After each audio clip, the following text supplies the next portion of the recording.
Although the term right sourcing might sound like another buzzword, it is in fact an effort by Yahoo CPO Ron Carcamo to get the right people in the right places for the right price. I started by asking him to describe just what Yahoo means by the term. Well, I think we've used this term internally really to address what we call global workforce planning.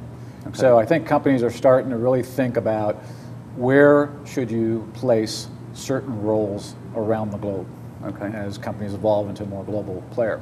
So that has triggered this aspect of right sourcing. So where's the right place to place that particular role? And I think it's an enterprise view of roles in general versus individual business units taking it upon themselves to place a certain role in, let's say, a high-cost location like Sunnyvale, California. Mm-hmm. Why would I put a transaction processing role there? Does it make sense? Can we find talent that's more relevant, more cost-effective in other locations, whether they be offshore or onshore, right? So what we're doing is leading that effort. And it may not be, some people might think right away that that's an outsourced play. Mm-hmm. Not necessarily. You may say, let's put this in our shared service center in Dublin, for instance. Mm-hmm. Or we have a captive situation in India. Mm-hmm. Again, what are the criteria analysis that you should have? I think the business units are not equipped with that kind of skills and capabilities or time. And I think this is where we're expanding our role in leading that up. So we thought the right sourcing was critical in terms of terminology, is not to imply that all roles are subject to an outsourced situation, okay, third party.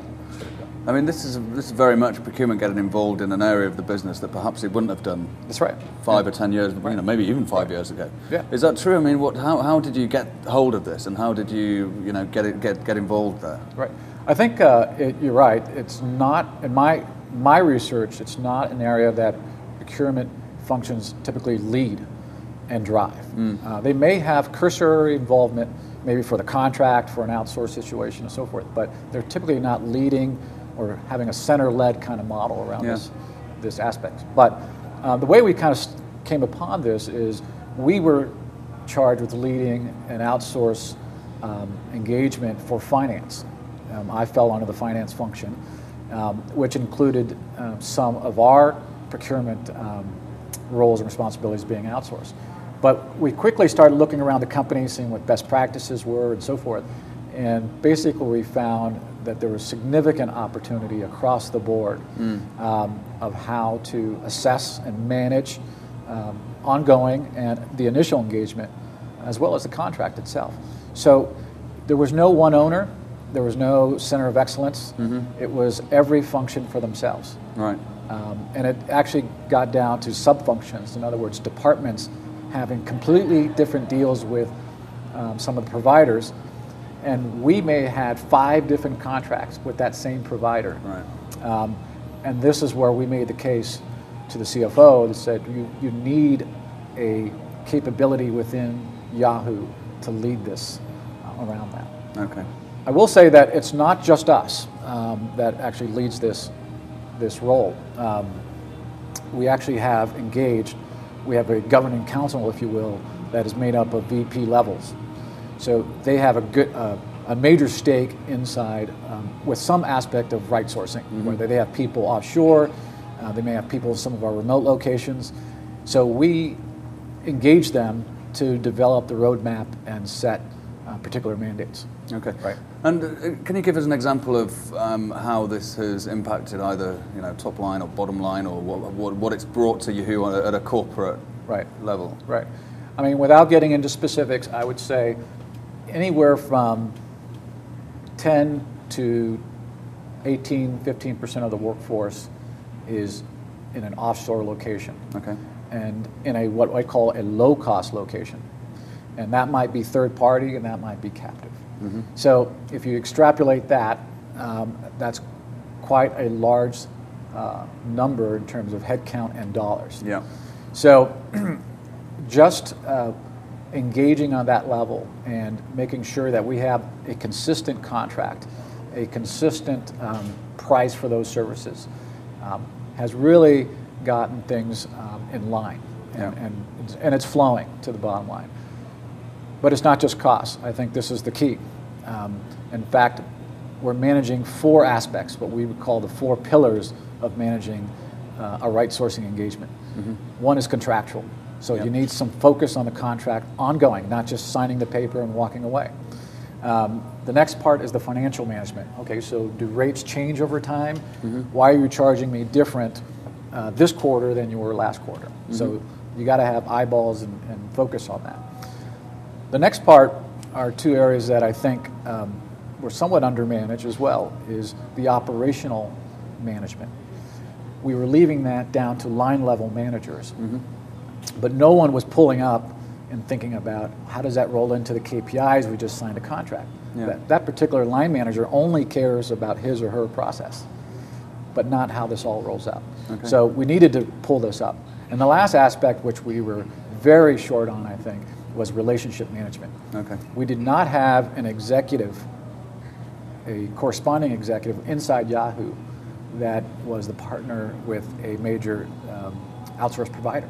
So oftentimes the provider was sending pretty high-level VPs to talk, and they were relegated maybe down to a director or manager level and weren't really able to engage at an enterprise discussion of what else they can do for us.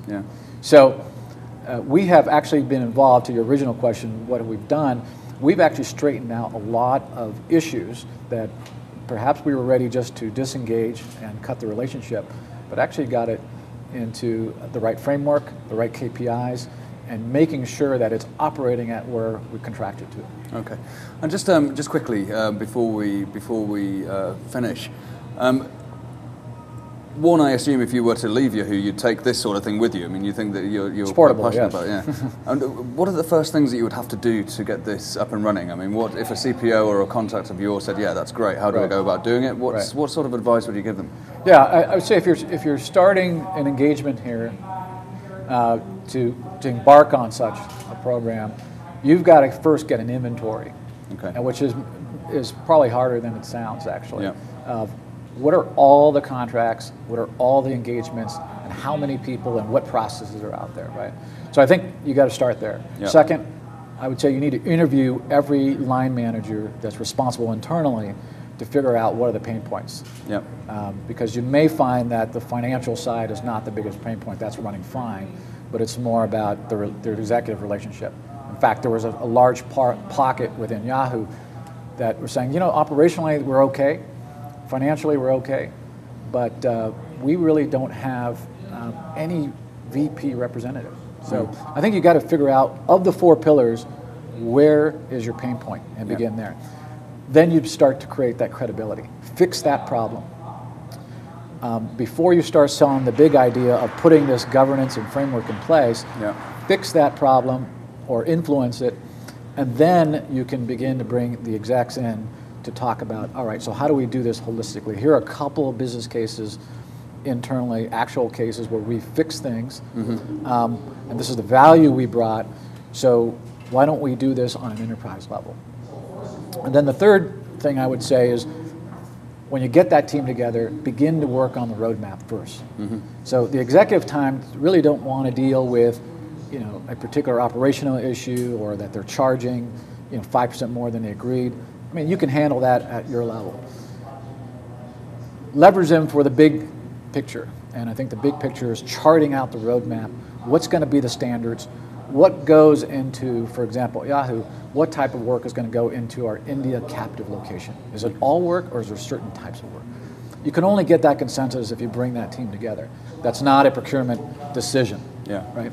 So I think getting the team to work on those big problems, because it's hard enough to get these guys together, then they see value, like, we're really moving big problems or resolving big problems and moving forward, right? So again, get your inventory, understand the issue, fix a few of those issues, and then begin to bring the bigger picture. And then you'll get these advocates. In fact, when we started bringing what we call the right sourcing enablement team together, this governance, it was not so much procurement raising the flag, it was organically from the business unit saying, we need this framework. We showed them the framework. Yeah. And they were promoting to their VPs, get on this governance board. All right. Because it makes sense. We don't have representation with those certain aspects. So it actually was an idea we threw out, and the promotion and the advocacy came from the ground up. Okay, good stuff.